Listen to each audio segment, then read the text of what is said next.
स्वामी जी महाराज, परम श्रद्धेय पूज्य महाराज जी के चरणों में कोटि कोटि नमन प्रणाम करते हुए संस्था के सभी वरिष्ठ पदाधिकारी सदस्यगण, सभी सत्संगी धर्म प्रेमी भाई बहनों को, सभी जिम्मेदार सेवादार प्रेमियों को सादर जय गुरुदेव।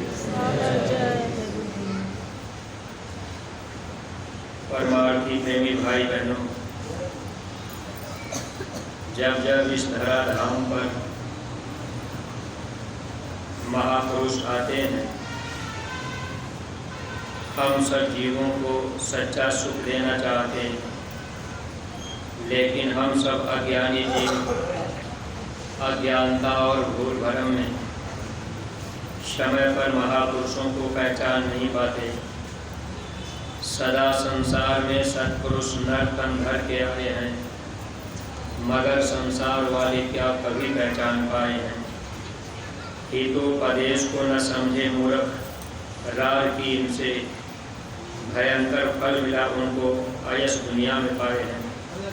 जब जब महापुरुष आए, महात्मा हम लोगों की भलाई चाहते रहे, लेकिन हम आप महापुरुषों के करीब न जा सके।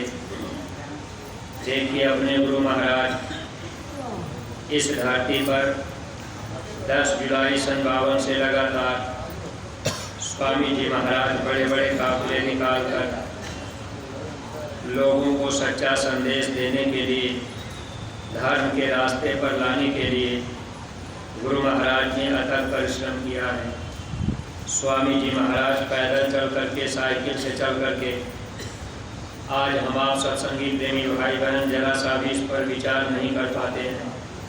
स्वामी जी महाराज जब संगत तैयार करने लगे तो गांव में साइकिल से ही जाते थे।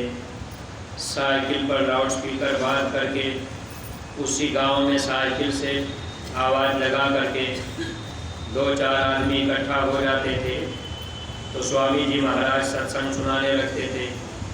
देखिए ऐसे सर्वसमर्थ महापुरुष जिनके हाथों में सारी सृष्टि है, जो महापुरुष चाहें तो जीवों को यहाँ से किसी भी तरह से पार भी कर दें, लेकिन काल माया के देश में महात्मा मर्यादा में रहते हैं।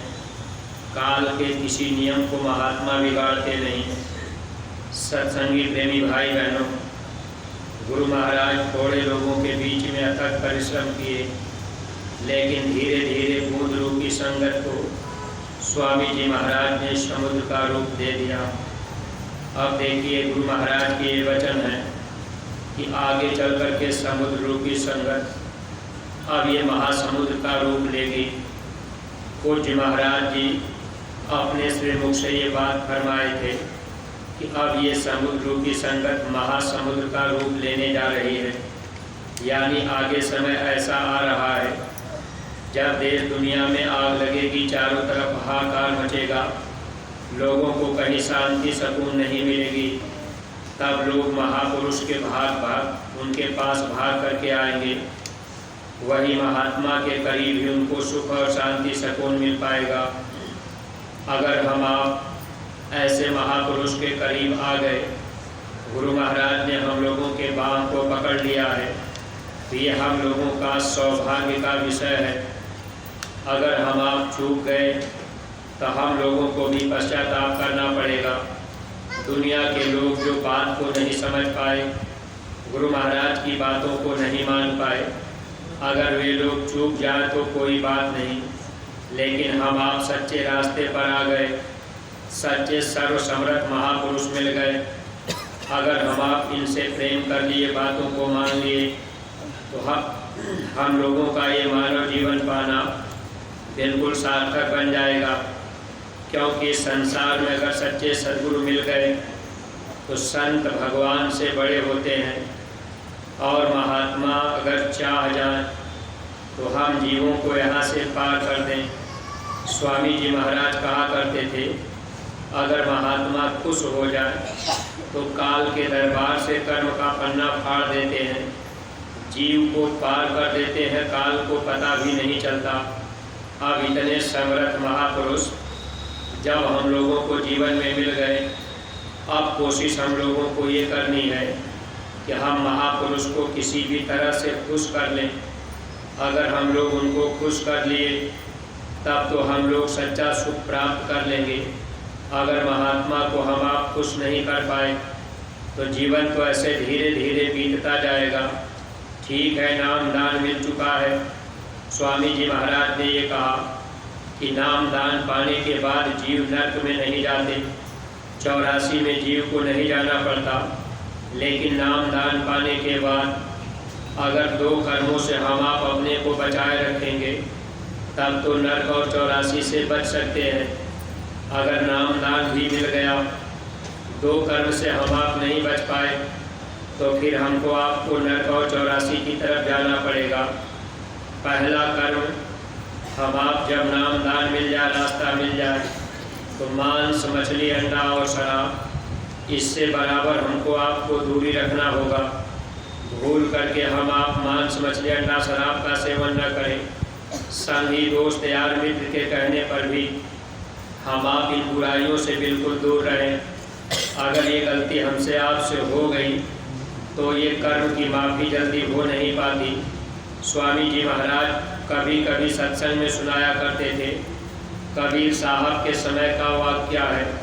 कबीर साहब के समय में एक उनका शिष्य था, जाति का मल्लाह। नाम दान लेकर के कुछ दिन सुमिरन ध्यान भजन में लग गया।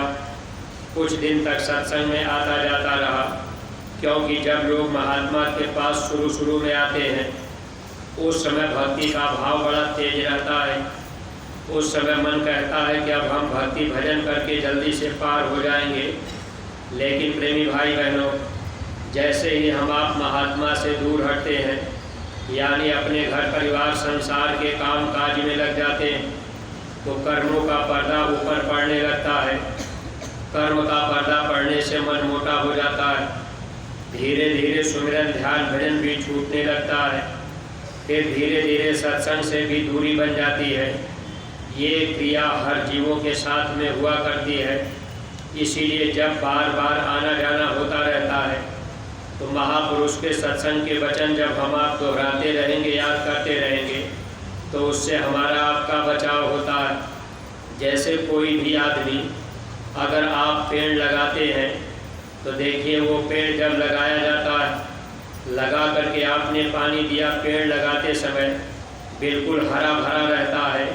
लेकिन लगाने के बाद अब आप एक दिन बाद देखेंगे तो थोड़ा मुरझा जाता है। फिर उसके बाद धीरे धीरे वो हरा भरा होता है। पेड़ लगाने के बाद आदमी कांटे से या ईंटे से या तार से घेराव कर देते हैं कि कोई जंगली जानवर, कोई पशु चर ना पावे, कोई इस पौधे को उखाड़ने ना पावे, यानी उसकी हम आप रक्षा करते हैं। वैसे ही जब हम आप महापुरुष के सत्संग में आते हैं, उस समय सत्संग सुनने के बाद भक्ति का भाव जाग जाता है।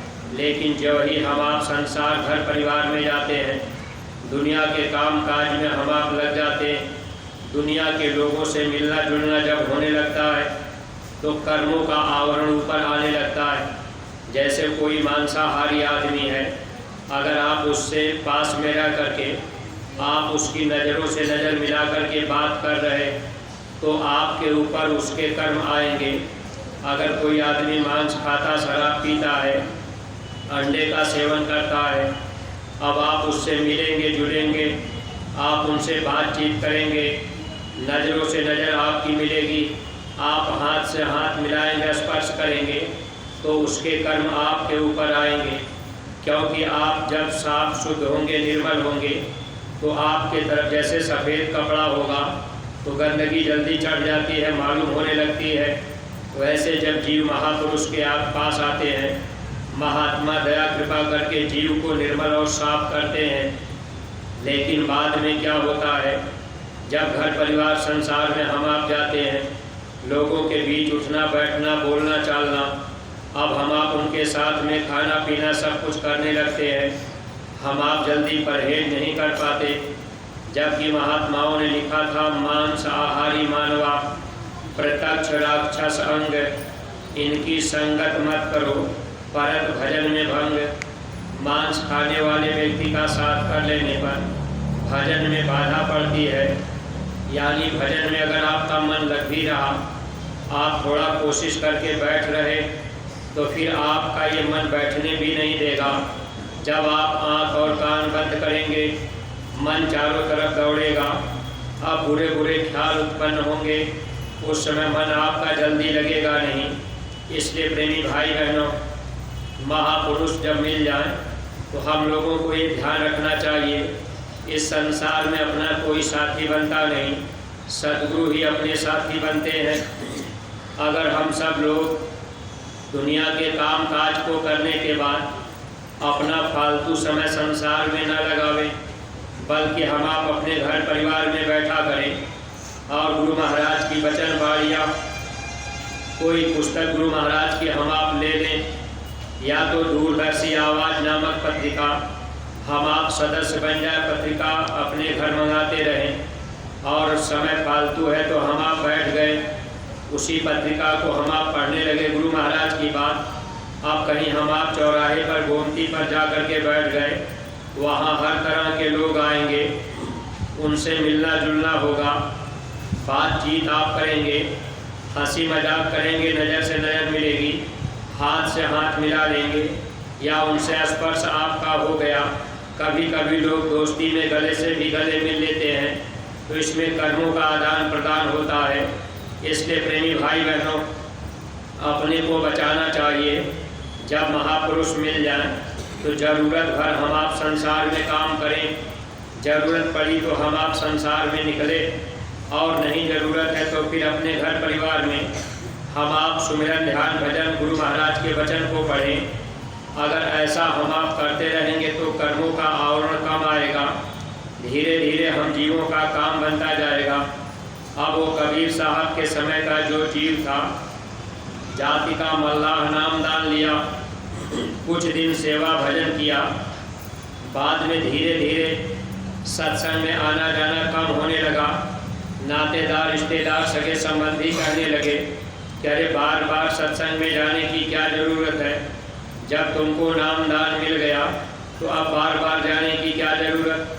जैसे हम आप नए प्रेमी भाई बहन एक दो बार मथुरा आते हैं, जब आप अपने घर परिवार में लौट के जाएंगे तो आपके ही नातेदार रिश्तेदार सगे संबंधी अगल बगल के लोग कहेंगे कि बार बार आप क्यों जाते हैं, जब आपको नाम दान मिल गया, रास्ता मिल गया तो आपको जाने की क्या ज़रूरत। अब आप उनकी बातों को अगर मान लिए कि भाई ये ठीक कह रहे, बार बार हम किराया भाड़ा क्यों लगावे, अब आप उनकी बातों में रुक गए तो उसमें हम आप अपना नुकसान कर लेते हैं। जबकि स्वामी जी महाराज इतना तक कहा करते थे कि बच्चे, जब आप अपने घर से चल करके यहाँ आते हो तो कभी भी आप बिना टिकट यात्रा मत करना, जितना आप किराया भाड़ा लगा करके आते हो। गुरु महाराज कहते थे ये आपका सब परमार्थ में जोड़ा जाता है और महापुरुष किसी का रखते नहीं। एक गिलास पानी भी अगर महात्मा किसी का पी लेते हैं तो महापुरुष उसको वापस करते। अगर हम आप गुरु दरबार में आए, थोड़ी बहुत हम आप सेवा किए, थोड़ा बहुत हम आप झोली में डाल दिए, कुछ अस्पताल के लिए गायों के लिए दे दिए, तो अब ये महात्मा अपने पास नहीं रखते, बल्कि उसके बदले में महापुरुष हमको आपको बरकत देते हैं। अब कोई बहुत बड़ी बीमारी आने वाली होती है जिसमें 50,000 रुपये खर्च होने वाले हों, अगर हम आप 1,500 कुछ सेवा डाल दिए तो महात्मा देखिए थोड़े ही में आने वाली बीमारी को हल्का कर देते हैं। अगर वो बीमारी प्रारब्ध के रूप में है तब तो हल्का हो जाएगी, लेकिन भोगना पड़ेगा, पूरा का पूरा पूरी की पूरी बीमारी खत्म नहीं होगी। इस बात को आप ये ध्यान रखिएगा। इसीलिए महात्मा हम जीवों से सेवा लेते हैं। अब वो कबीर साहब के समय का जो जीव था, मल्लाह जाति का, उसने क्या काम किया, नातेदार रिश्तेदार सगे संबंधियों के कहने की वजह से फिर धीरे धीरे सत्संग में आना जाना बंद कर दिया। सत्संग से जो ही दूरी बनी, अब कर्मों का आवरण मोटा पड़ता जाता है। इसीलिए सत्संग रूपी जल जब बराबर मिलता रहेगा तब हमको आपको लाभ मिलता रहेगा। अगर सत्संग से हम आप दूर हुए फिर हम आप सोचे कि हम भजन कर लेंगे, सेवा कर लेंगे, तो सत्संग अगर हम आप नहीं सुनेंगे, न तो सेवा का भाव पैदा होगा, न तो भजन हम आप कर पाएंगे। इसलिए पहले सत्संग, फिर बाद में सेवा और उसके बाद भजन। जब आप ये काम करेंगे, यानी सत्संग जब जब मिले, महापुरुष की वचनवाणी सुनने का अवसर जब भी मिले, हमको आपको मौका निकाल लेना चाहिए। अपने घर परिवार में भी अगर एक बच्चा गुरु महाराज की पुस्तक उठा के पढ़ने लगा और परिवार के सब लोग बैठ कर के सुनने लगे, तो ये भी एक तरह से सत्संग के ही वचन हुआ करते हैं। इससे भी हमको आपको गुरु महाराज के वचन याद रहेंगे, इससे भी प्रेमी भाई बहनों लाभ मिलता रहता है। इसलिए हर माता पिता की ये जिम्मेदारी होनी चाहिए कि अपने घर परिवार में बच्चों को बैठाकर बच्चों से कहें कि गुरु महाराज की कुछ बातें हमको सुना दीजिए। अब उसी में बच्चा भी थोड़ा सुनाएगा तो वो भी कुछ समझेगा, थोड़ा बहुत हम आप भी सुन लेंगे, कुछ वचन याद रहेगा तो लाभ पा लेंगे। अब वो शिष्य जो था धीरे धीरे सत्संग में आना बंद कर दिया। जब काफ़ी समय बीत गया, एक दिन वो मल्लाह अब वो नदी के किनारे बैठ कर के मछली मार रहा था। एक गुरु भाई जा रहा, उसने देखा, भाई आप ये क्या कर रहे हैं, आपको तो शाकाहारी रहना है। तब उसने कहा कि जा कर के बाबा जी से कह देना, कंठी माला तोड़कर दिन ही गंग बहाए, जाके कहियो बाबा जी से मल्ला मच्छी खाए। अब जाके कह देना कि अब मैंने कंठी माला गंगा में डाल दिया, अब मैं मछली खाता हूँ। अब उनको जाके बता देना। अब देखिए, जब वो शिष्य बेचारा पहुँचा तो पहले तो हिम्मत नहीं पड़ती थी कहने की, लेकिन फिर भी कबीर साहब पूछे, बच्चा कुछ कहना चाहते? तब उसने कहा, गुरु महाराज वो जो जाति का मल्लाह जो नाम दान लेके भजन करता था, अब सत्संग में आना जाना बंद कर दिया। अब वो नदी के किनारे मछली मार रहा था। तो कबीर साहब कहने लगे, जाके उससे बता देना कि अब उसकी जीवात्मा का जिम्मेदार बाबा जी का कुंडी छोटा भी नहीं होगा। यानी महात्मा अगर नाम दान दे दिए, अब हम आप बुरे कामों में फंस जाएंगे तो ये सोचेंगे कि चलो हमारा भला हो जाएगा, तो भला नहीं बल्कि ऐसे जीवों को काल और कस के पिटाई करता है। जब तक हमको आपको नाम दान नहीं मिला, ज्ञान नहीं मिला था, जानकारी नहीं थी, अगर आपको जानकारी हो गई कि मांस खाना, शराब पीना ये बुरा काम है, व्यभिचार करना बुरा काम है, चोरी करना, हत्या करना बुरा काम है, अगर पराई माँ बहनों को बुरी निगाह से देखे ये बुरा काम है, इसके बाद भी हम आप ये कर्म करेंगे तो ऐसे जीवों को काल भारी सज़ा देता है। क्योंकि आप जानकारी के बाद भी गलती करेंगे तो निश्चित ही हमको आपको भारी सज़ा मिलेगी। कबीर साहब कहने लगे, कोई बात नहीं, अब वो जीवात्मा नरकों में 84 में भटकेगी।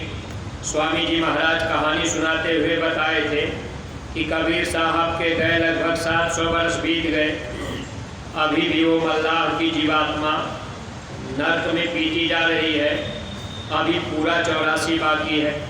आप देखिए प्रेमी भाई बहनों, जब इस आत्मा को नर्क में डाला जाता है तो 1-2 दिन के लिए नहीं डाला जाता, करोड़ों करोड़ों वर्षों के लिए जीवात्मा को नर्क में डाल करके सड़ाया जाता है। वहाँ टट्टी पेशाब मलमूत्र भरा होता है, फिर ऐसे नर्क में डाला जाता है जैसे हम आप सब्जी पकाते समय तेल डाल करके उसमें सब्जी डाल देते हैं, ऐसे ही बड़े बड़े नर्क कुंडकाल भगवान ने बना के रखा है।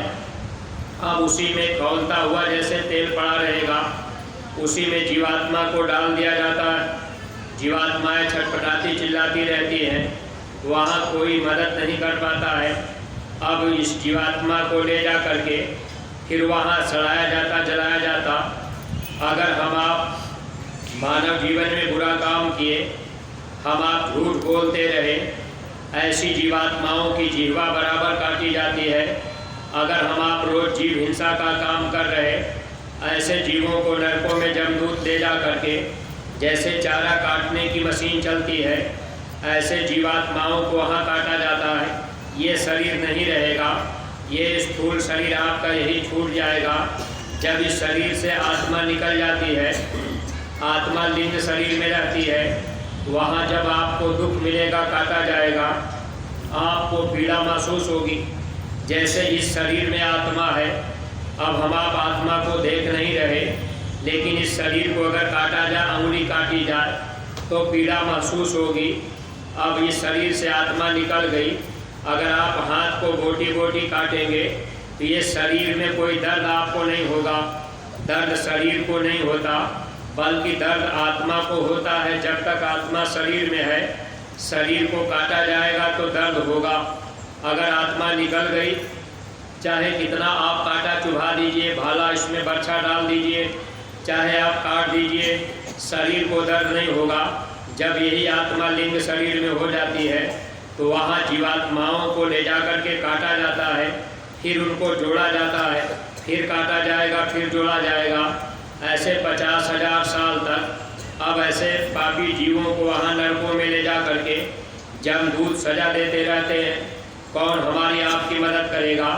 आज हम आप जिह्वा के स्वाद में आकर, आज संगी दोस्त यार मित्र के कहने पर, आज अगर हम आप बुरे कर्म को कर लिए, मांस मछली अंडा शराब खाने पीने में अपनी शान शौकत समझ रहे, तो प्रेमी भाई बहनों, सज़ा तो फिर भोगनी पड़ेगी। क्योंकि जैसे यहाँ की कचहरी है, अगर कोई आदमी बुरा काम किया, पुलिस को खबर होगी, पुलिस आएगी, मारते पीटते ले जाएगी, ले जा करके वहाँ कचहरी में पेश करेगी। जज और मजिस्ट्रेट के सामने आपके कर्म का हिसाब होगा, फिर आपको सज़ा सुना दी जाएगी, जेलों में डाल दिया जाएगा। ऐसे ही धर्मराज की कचहरी में सच्चा इंसाफ होता है, वहाँ कोई घूस नहीं चलेगा। यहाँ तो हम आप कोई मुकदमा होगा तो घूस दे करके मुकदमा अपने पक्ष में करवा लेंगे, लेकिन धर्मराज की कचहरी में सच्चा इंसाफ होगा। अब वो मालिक आपको बताएगा, वहाँ आपकी गवाही होगी। अब वो बताया जाएगा कि इसने अपने जीवन में बुरा बुरा काम किया है। अब माँ बहनों को बुरी निगाह से देखे, बुरा कर्म किए, अगर हम आप जीव हिंसा का काम किए, किसी को मारे काटे खाए, तो फिर सज़ा तो हमको आपको भोगनी पड़ेगी। अब वो मालिक सज़ा सुना देंगे, ले जाओ इस जीव को। अगर आपने अपने मानव जीवन में बहुत से प्रेमी भाई बहन जैसे महीना में नियम बना लिए कि भाई हम हर रविवार को मांस ही खाएंगे, ऐसा नियम बना करके रखते हैं। अगर आपने महीने में 4 दिन मांस खाया तो अब आप ये जान लीजिए, इसका ब्याज लगा करके सज़ा आपको दी जाएगी। अब 4 दिन मांस खाने की सज़ा अब कई साल तक आपको दिया जाएगा। प्रेमी भाई बहनों, वहाँ कोई बचाने वाला नहीं मिलता। कबीर, रैदास, गोस्वामी, दादू दयाल, दरिया, भीखा, सहजो भाई, मीरा भाई, यारी साहब, अब्दुल्ला साहब, ये बाबा जय गुरुदेव जी महाराज, इस धरती पर जो भी महापुरुष आए, महापुरुष हम जीवों को सचेत करने के लिए आए। अगर हम आप बातों को समझ लिए, मान लिए, तब तो लाभ ही लाभ मिलेगा। अगर महापुरुष की बात को नहीं मान पाए तो प्रेमी भाई बहनों, जीवन धोखे में जाएगा। इसलिए महात्मा हम जीवों को समझाने का काम करते हैं। तो कबीर साहब का वो जीव देखिए कितने समय बीत गए, नरकों में भी अभी पड़ा है, अब पूरा 84 बाकी है। स्वामी जी महाराज सत्संग सुनाते हुए बताया करते थे कि बच्चे, ये गुनाह जल्दी माफ़ नहीं होते। अगर आपको जानकारी हो गई ये बुरा काम है, उसके बाद भी आप खाने पीने में लग गए, तो इसकी भारी सज़ा दी जाती है। देखिए स्वामी जी महाराज के समय में एक प्रेमी नामदान लेने के बाद उन्होंने संगी दोस्त के कहने पर फिर उन्होंने मांस खा लिया। स्वामी जी महाराज का कार्यक्रम पूर्वांचल की तरफ था। कुछ प्रेमियों ने कहा चलो बाबा जी से माफ़ी मांग लेना, उनका काम तो माफ़ी करने का है। अब वो प्रेमी गुरु महाराज के पास आए। अब लोगों ने कहा कि गुरु महाराज का पैर पकड़ लेना, छोड़ना मत, जब तक वो माफ़ न करे तब तक मत छोड़ना।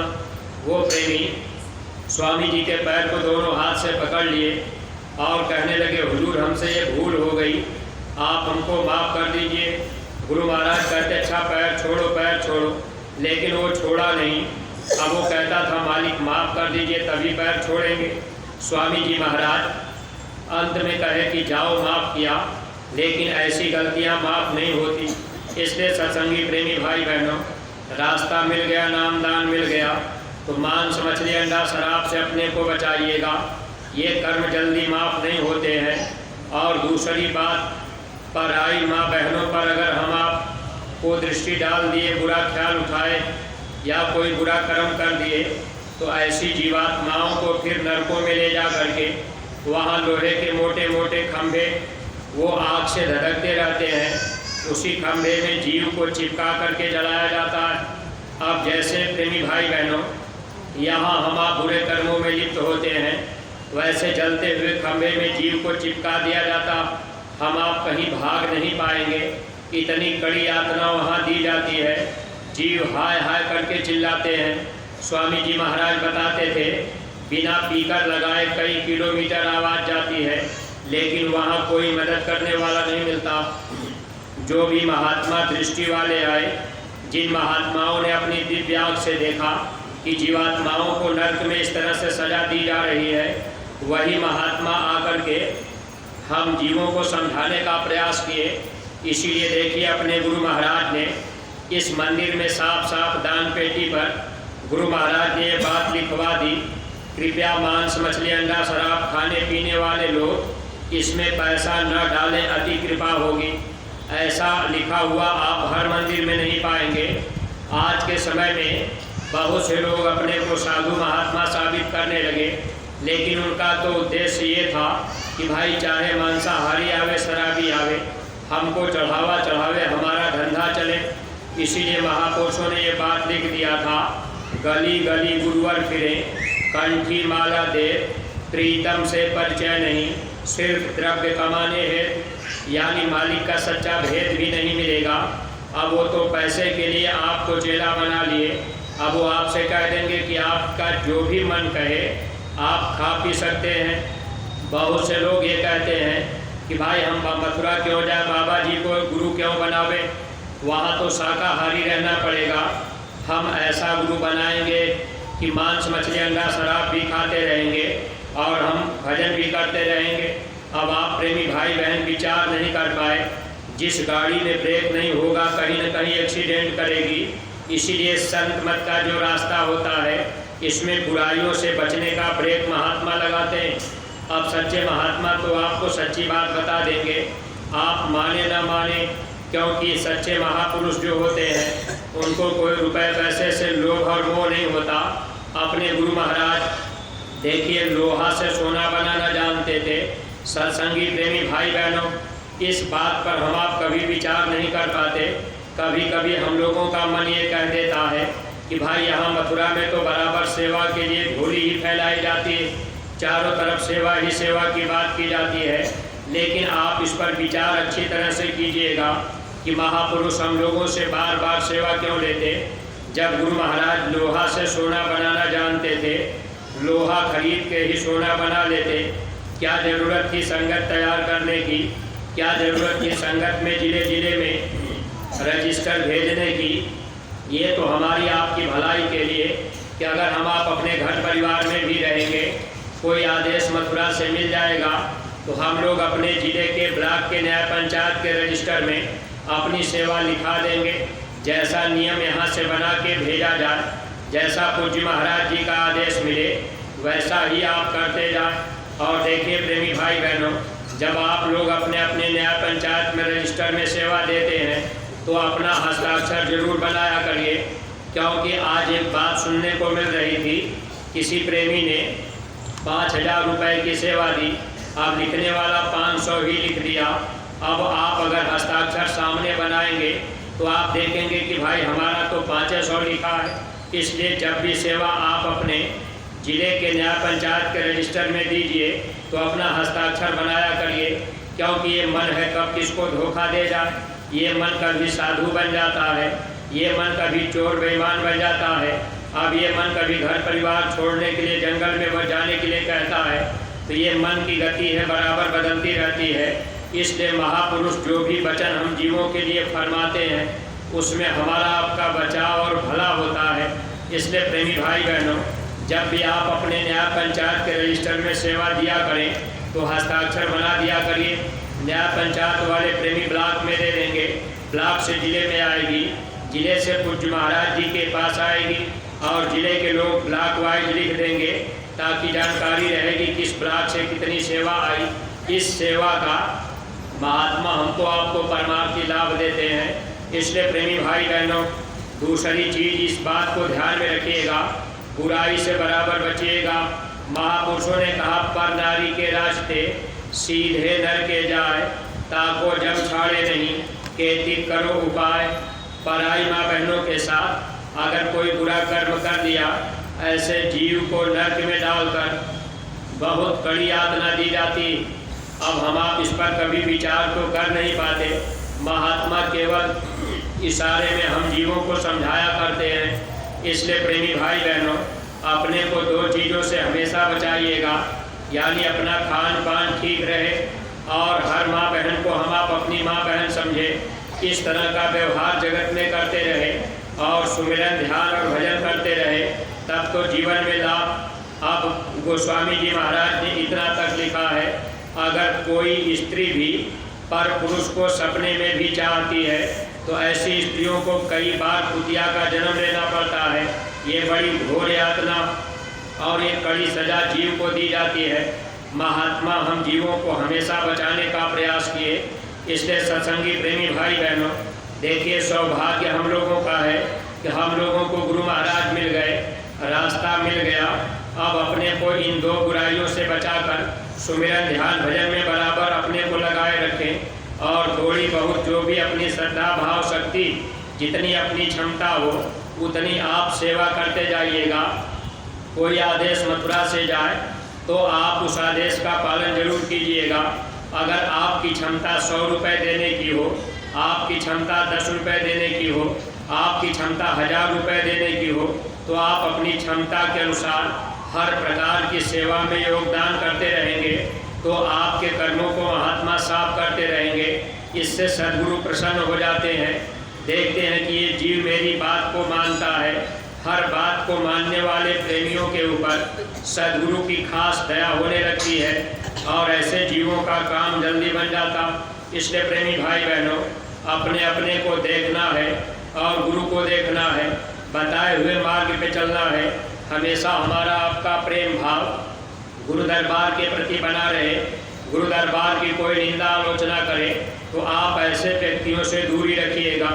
अगर आप उनके साथ में उठना बैठना करेंगे तो निश्चित ही आपका नुकसान होगा, क्योंकि जब जब इस धरती पर महापुरुष आते हैं और अपने जीवों के कल्याण का रास्ता महात्मा जब जारी करते हैं तो काल कई तरह से विघ्न बाधा पैदा करता है ताकि लोगों का भाव विचार अलग हो जाए, लोग सच्चे रास्ते से हट जाए।